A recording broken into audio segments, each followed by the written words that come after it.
So, pagdating sa simbahan, syempre may mga makikipag-abe-abe, di ba? May makikipagkamay na ganyan.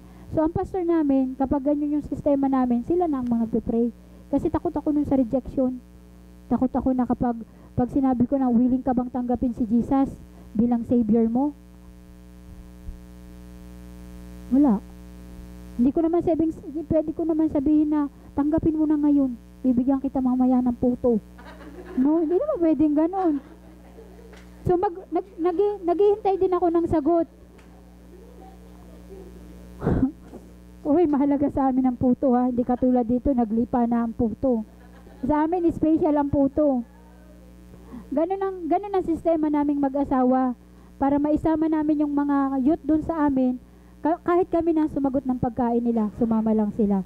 Pero alam nyo, parang napana yung aking puso sa sinabi ni Daddy. Kuchinta. Kasi hindi, ang dami kasi sa amin kuchinta, puto kuchinta. Has may pichi-pichi pa. Oh. So, ganyan ang sistema namin para lang madala namin yung mga kabataan kasi ang daming kabataan dun sa amin. Ngayon nag-iisip ako ng paraan doon na paano kaya natin maisama sila sa simbahan. Kasi dun sa amin, although malapit kami sa simbahan, malapit din kami sa sabungan. Lahat ng sugalan malapit sa amin. So, naano ako dun sa mga kabataan na instead sa church sila magpunta, dun sila pumupunta. Ngayon, ang ano ko sa kanila, wag lang silang pumunta dun sa sugalan. Sinasabihan ko na, sige, punta kayo sa amin. Sagot ko ang tanghalian. O, di nandun sila lahat sa bahay. Wala sila sa sabungan. Yun ang sistema namin para lang mano sila na pag sabi ko sa asawa ko, pag may krusada, gusto ko lahat ng mga youth na sa amin. Gusto ko lahat ng youth na nandun nakikinig. Kasi dun sa lugar namin, naglipa na lang yung mga sugalan, yung baraha, yung bingo, yun. Ano rin ako dyan sa bingo. Kasi, alam mo yung kaaway kapag gumagawa minsan, pag sinabi niya, upo ka muna dyan. Siyempre ikaw, uupo ka rin kasi nililigawan mo sila. Sige, upo ka muna dyan. Pero hindi pala yun. Hindi pala yun matatawag na matured enough. Kung yun naka-line up sa imong spiritual living, hindi pala yung counted sa Panginoon. Hindi ka matured enough in everything kung ganun ang sitwasyon mo. But iniba namin yun. Ang sinabi naman namin, sige, sama kayo. Kasi marami doon mga gwapo, marami doon mga gwapa. So actually, alam mo yung ang mga nadala namin, nakapag-asawa sila ng mga song leader, nakapag-asawa sila ng pastor. Oh. 'Di ba? Glory to God. Nandahil lang yun sa mga gwapa at gwapo. So, wala kay baby pa man si Japit ato nga time. Yun ang ipinagpapasalamat namin sa Panginoon kasi binigyan kami ng idea para madala namin yung mga kaluluwa, para madala namin yung mga kabataan. Kasi, pag sinabi mong, sige, simba tayo doon, Diyos ko, wala ni isang pupunta. Pag sinabi mong, sige, punta tayo sa bahay, may kainan, naku, lahat sila. Pero pag sinabi mong punta tayo sa simbahan, wala sa iyong sasama. Sige, sama kayo sa amin sa simbahan, sagot ko ang pananghalian. Lahat yan sila. So, nagpapasalamat ako sa bagaman ganun yung way ko. I hope naman na hindi nawala ng kabuluhan yun. Kasi lahat naman sila nataniman, lahat sila kumain ng salita ng Panginoon, hindi lang physical. I hope na pati spiritual nila. No? Yun din yung ipinagpapasalamat ko sa Panginoon kasi kailangan tayo bilang Kristiyano, may taktika rin tayo. Meron tayong, taktika? Meron tayong, mga logic, meron tayong mga kasi sa panahon ngayon, ang hirap akayin ng mga kaluluwa. Ang hirap isama ng mga kaluluwa sa paanan ni Jesus. Although minsan talaga, naigo talaga ako dun sa sinabi ni Daddy na wag mo sanayin yung mga kailangan pakainin mo sila spiritual. Pero sabi ko kay Daddy, pero alam mo Dad, kailangan naman yung parang may pahapyaw ba? Masasama natin sila minsan kapag gagamit tayo ng mga ganong taktika Kasi okay lang minsan, at least nadala mo sila sa simbahan ng Panginoon. Nadala mo siya sa gathering na katulad nito. Hindi lang sa bibig ko nang galing, pati sa pastor na ipag-pray siya. Kasi ganun yung namin noon. Kaya lang ngayon, na vice versa na siya. Ngayon ang prayer ko, Lord, sana meron akong maani. Meron akong ma-harvest na madadala ko pagpunta ko dyan sa'yo. But alam ko spiritually na nakakapag-share ako ng salita ng Panginoon, pero kahit ako sa aking sarili, hindi ko alam na tumanggap ba siya o hindi. Pero sabi na nga nung pastor namin dati, okay na, counted na yun. Nasa kanila na ang desisyon, nagawa mo na yung part mo bilang Kristiyano, nagawa mo na yung trabaho mo para sa kingdom ni Lord, wala ka ng utang, bayad na. So yun na yung pinanghawakan ko. Pero kulang pala, kailangan maging mature tayo sa lahat ng bagay. No? Kasi pag tayo pala lumalakad sa way ni Jesus, marami kang mararanasan para maging matured ka. Unang-una, ang mga mahal natin sa buhay. Hindi natin masasabing matured enough tayo kung sa mga magulang natin nagkukulang tayo ng paalala. Kung sa mga kasama natin sa bahay, nagkukulang tayo ng paalala na, mahal na mahal ka ng Panginoon. Kailangan sa pamilya pa lang nakikita na matured tayo para hindi tayo mahirapang mag-implement sa labas na matured tayo. No? Kasi minsan, tayong mga Kristiyano, nauna nating isave ang iba kaysa sa ating pamilya. Pero, mahirap naman kasi, no? Maganda, mabuti pa sa ibang tao na kilala mo agad si Jesus. Dawat man sila. Pero, sa ating pamilya, sa ating panimalay, ang hirap sabihin na mahal ka ni Lord. Ang hirap. Pero maniniwala lang sila kung tayo sa ating sarili, mature tayo, na implement sa kanila. Yung parang bold tayo, na ipakita sa kanila na love tayo ni God, sila rin love ni God. So, kaya, kung kayo ngayon, nagda-doubt sa spiritual maturity ninyo, just open your mind, open your faith, your heart, kasi si Jesus mangungusap na sa atin. Nakahanda na yan. May pagkukulang man tayo, but si Jesus lahat ang nagpupuno. Si Jesus lagi nagsasabi na, okay anak, do what you want. I'm here. I'm nasa likuran mo ako, nasa kiliran mo ako. Okay lang. Pero kasi minsan, yun nga yung rejection minsan. Problema natin, rejection. Hindi pa tayo na namamatured sa mga rejection sa atin. Kasi tao pa naman tayo. Hindi pa tayo, yun ang mahirap sa atin minsan, yung rejection. Kasi kahit ako, ayaw kong marireject. Lalo na ang itinakakilala mo si Jesus. meron kaming nanuhan, I wanna share something, no? Meron kaming nanuhan sa isang shelter nung nandun ako sa Bahrain. Kailangan namin pumuntang Iran. Kasi may isang shelter doon na punong-puno ng mga OFW na minulest siya. Ganyan, gusto namin ipakilala sa kanila si Jesus Christ, na bagaman ganyan yung nangyari sa kanila, mahal pa rin sila ni Jesus. Ngayon nung nagpunta na kami doon, doon ko lang nalaman na pumupunta pala sa Iran is lahat missionary. Ngayon, I don't have anything, kundi passport lang at saka ticket. Ngayon habang nag-ano kami sa Lord, ano yung mga kailangan? So yun lang ang dala ko, passport at saka ticket. Ano lang kami doon, dapat makaano lang kami ng 5 hours kasi malapit lang naman sa barin ng Iran. Pag ano namin, alam mo, ang Panginoon ang gumawa lahat. Sinabi ko lang na, Lord, ipakita mo sa kanila yung kapangyarihan mo. Nung maano ko yun na, yung stewardess, nasa tabi ko na, tinatanong niya ako, ano to ma'am? Traveler or missionary? Wala akong maisagot kasi hindi ko alam kung ano ang pagpunta ko doon. Basta ang alam ko lang na, mag-share ako doon. Gusto kong bumisita sa isang shelter. Hindi naman pwede sabihin kasi, wala sa pilapan yun, na dalawa lang yung option, traveler or missionary. Sabi nung, alam nyo, ang isang pinakikita ko na kabutihan ng Panginoon, sinabi nung stewardess, okay ma'am, ako na magpipill up. Nung pinilapan nyo nung stewardess, nung pala yung pinilapan pala namin is para sa mga missionary, na hindi ka makakalampas sa exit kung wala ka nung coupon na yun. So alam mo, thank you, hinanap ko ngayon yung stewardess na yun, hindi ko makita. Sabi ko, Lord, ikaw ba yun? O kasi, hindi, sabi nung pastor namin doon na, alam nyo, hindi dahil sa kapirasong papel na yun. Hindi tayo makakalampas sa airport kung hindi dahil sa kapirasong papel na yun. Sabi ko, doon pa lang alam nyo yung prayer ko, sabi ko, Lord, I'm mature na ako, Lord.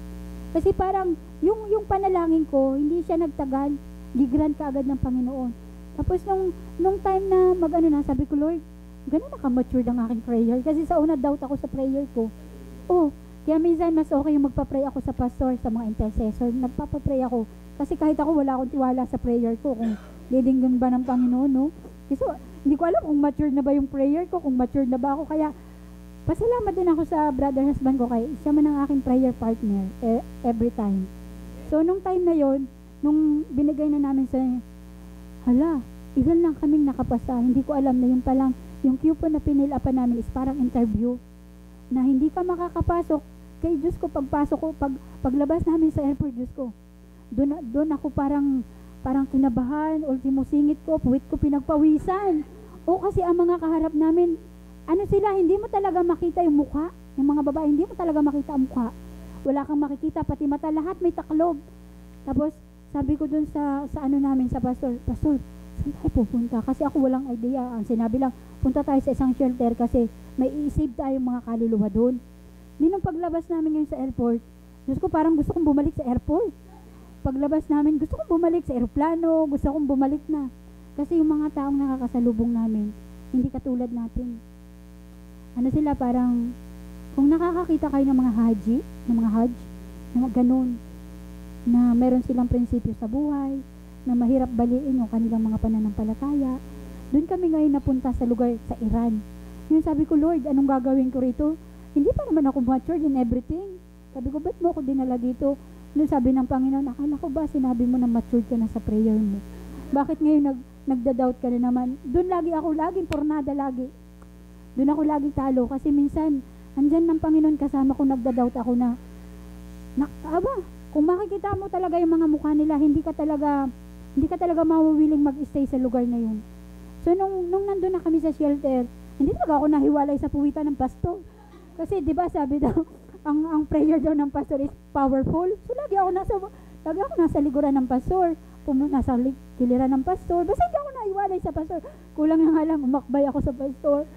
Hindi, nung time na yon, na-realize ko na, o nga Lord, no, sinabi ko na I'm matured enough. Pero nag-doubt ako sa faith ko. So, ibig sabihin, I'm not matured enough sa aking faith. No, na doon pa lang in time, parang nakalimutan ko na si Lord. Doon ako ginising ng Panginoon na, akala ko matured enough ka na sa faith mo. But, bakit ngayon nagda-doubt ka?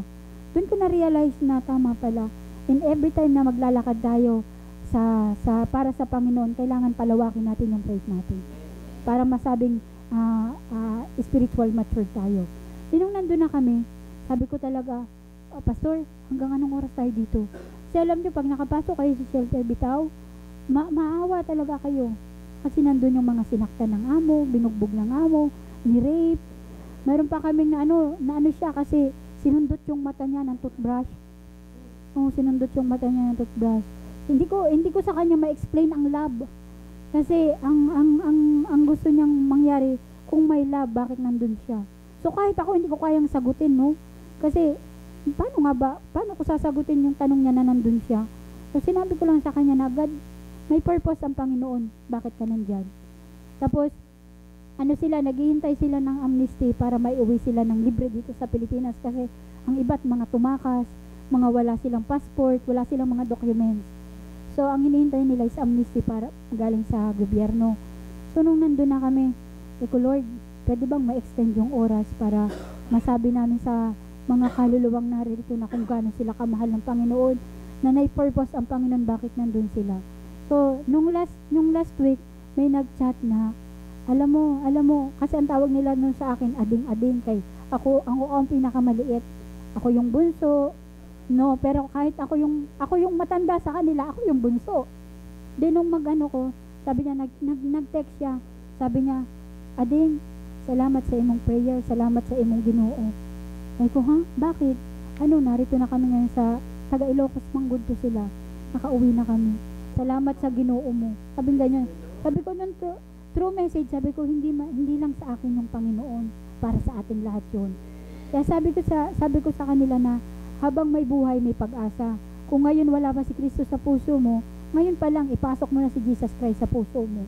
Tapos sabi niya, Ading, naghahanap naman kami ngayon ng simbahan.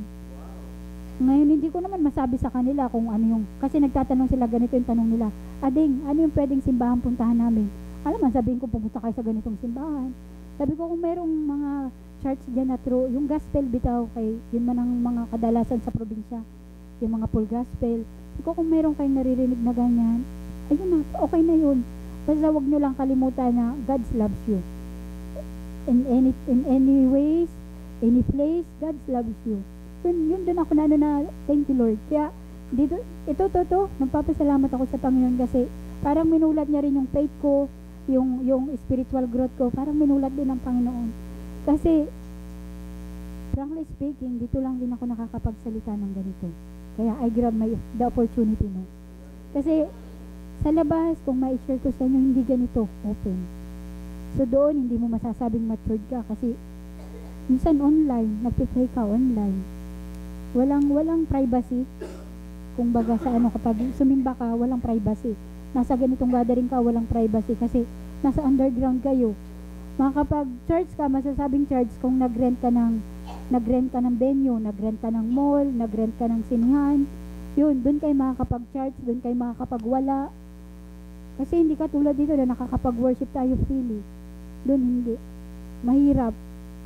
So, nagpapasalamat ako sa Panginoon kasi binigyan niya ako ng opportunity na makapag-share sa inyo, na maibahagi ko rin, magawa ko din yung part ko sa kingdom ni Jesus, na ma-share ko rin kung gaano ako binago ng Panginoon, kung paano ako minahal ng Panginoon, kung paano ako niyakap ng Panginoon sa kabila ng aking mga pagkukulang sa Kanya.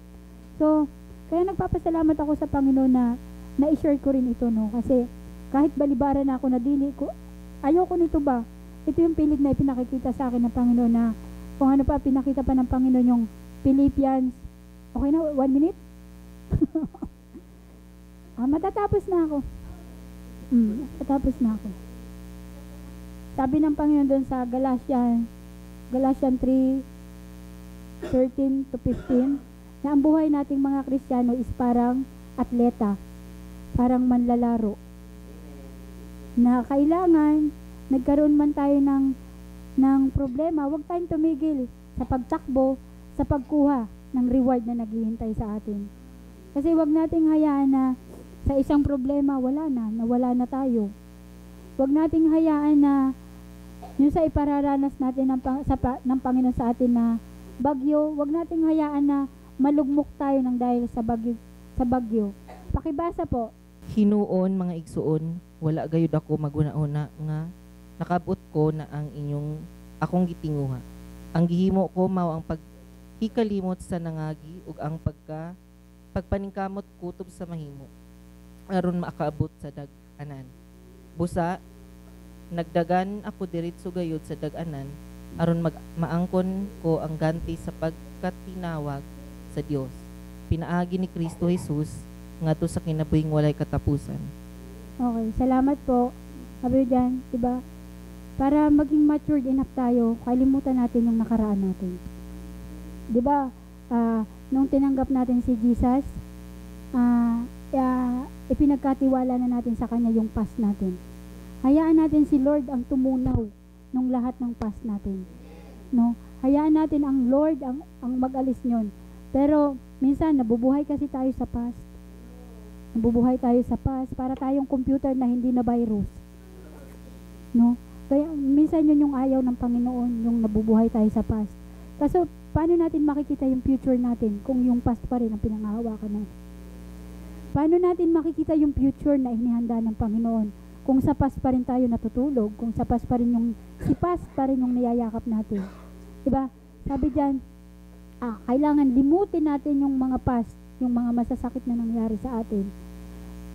Pero alam nyo, minsan, sabi nung may isang pastor na nag-share, sabi niya na, minsan kasi yung past, ginagamit natin yung sa future natin para maging lakas ba natin na yung past na yon ang magiging dahilan kung bakit tayo better ngayon.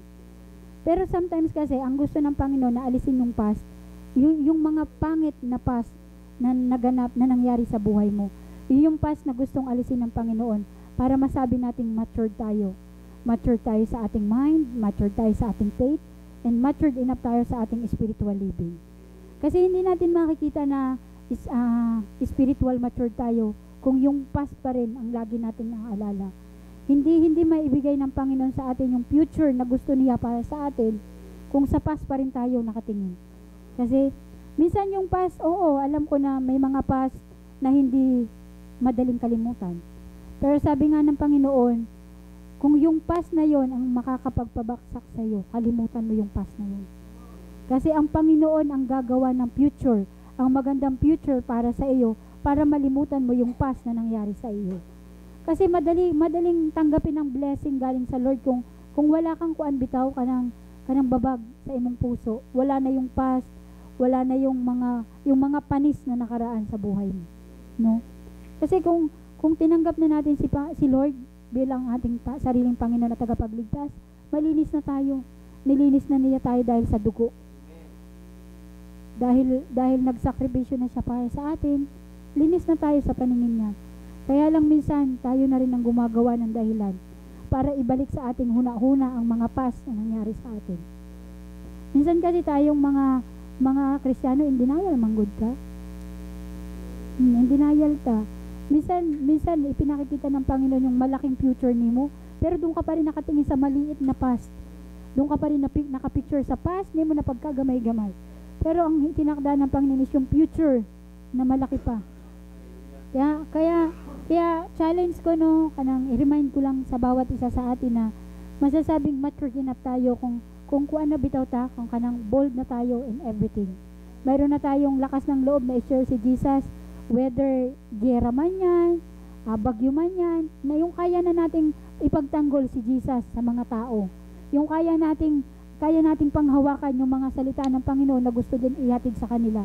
Magiging mature enough tayo kung kaya nating harapin ang mga tao na daladala natin ang pag-ibig na nagmumula sa Panginoon. Kasi kung minsan sa ating sarili, mahirap ihayag ang love ni Lord kung nabubuhay pa tayo sa ating past. Mahirap ipamigay yung love ng libre kung dito pa lang sa puso natin nandyan si past, no? Kailangan ipadurog muna natin sa Panginoon yung past na nasa puso natin para masabing matured enough tayo in everything, lalo na sa ating spiritual living. Masasabi na matured tayo kung nagpapasakop tayo sa Panginoon. Ibigay natin sa Panginoon yung mind natin, hayaan natin siya yung manguna sa isip natin, kasi minsan yung iniisip natin hindi pala kalooban ng Panginoon. Wala din. Kahit anong gawin mong prayer, sa mind pa lang, kung hindi ka nakapokus kay Lord, wala na. Immaturity ka na, kulang na.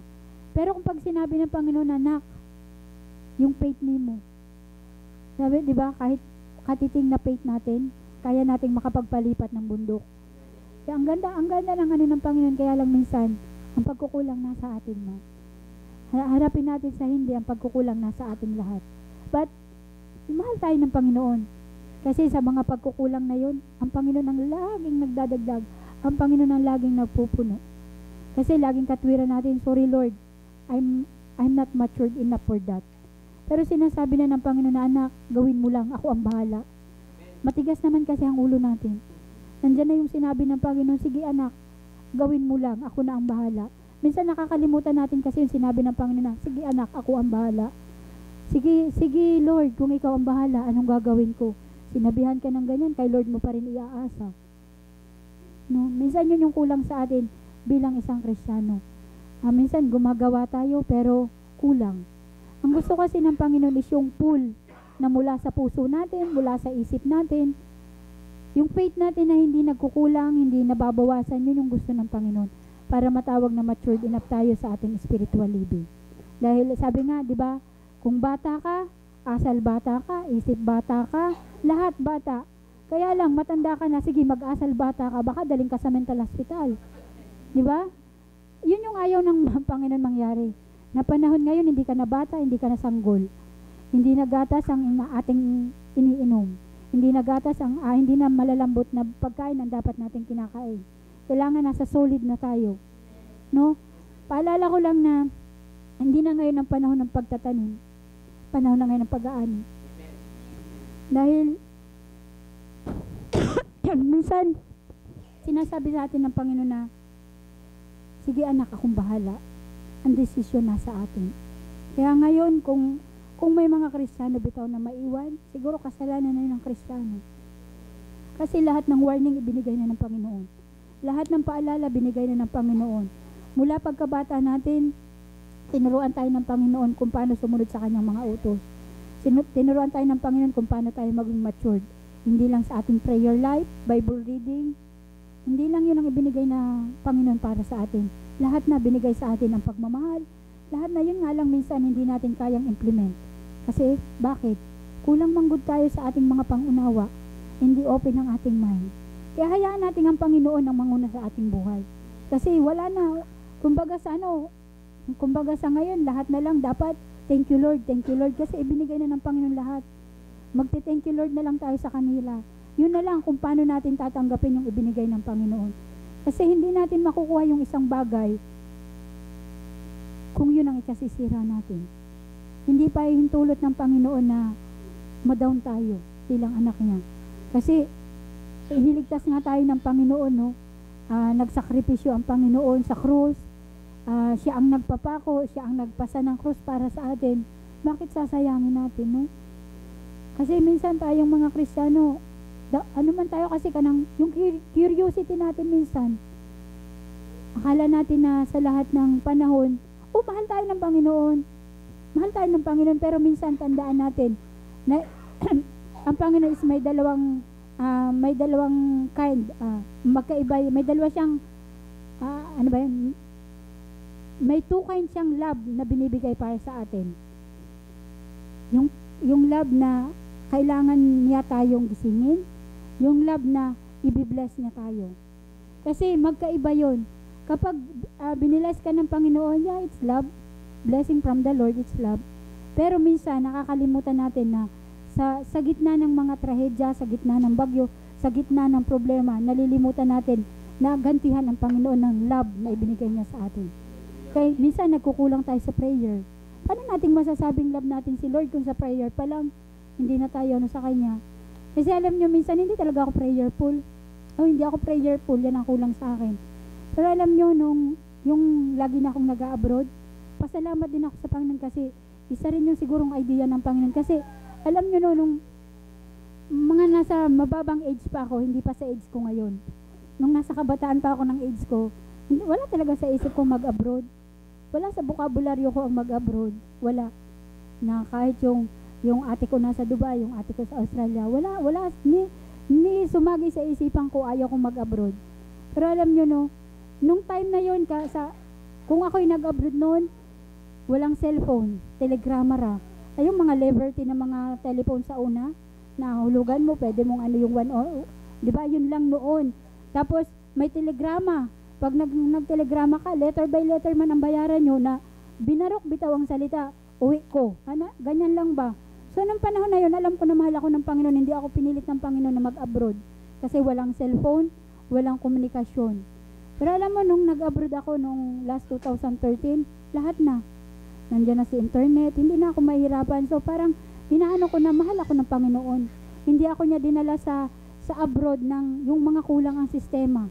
Dinala ako ng Panginoon sa abroad yung may internet na, may Facebook na, may Messenger na, may WhatsApp, may kung ano-ano na makakapag-connecta sa pamilya natin dito sa Pilipinas. Noon kasi siguro kung nag-abroad ako nung kabataan ko, siguro hanggang ngayon wala ako sa abroad, hindi ko na kasi wala noong cellphone, walang internet. Makakomunikasyon ka man sa iyong pamilya ka ng telegrama, bitaw yung binarok na salita lang. Hindi mo masasabi sentence by sentence yung gusto mong sabihin. So pasalamat din ako sa Panginoon kasi bago niya ako dinala sa abroad, inihanda niya na lahat. Yun yung ipinagpapasalamat ko sa Panginoon na hindi niya ako pinabayaan. Hindi niya ako binigyan ng dahilan na malungkot. Hindi niya ako binigyan ng dahilan na para bitawan yung kanyang mga promise. Hindi niya ako hinayaan na yung malugmok bitaw sa kalungkutan.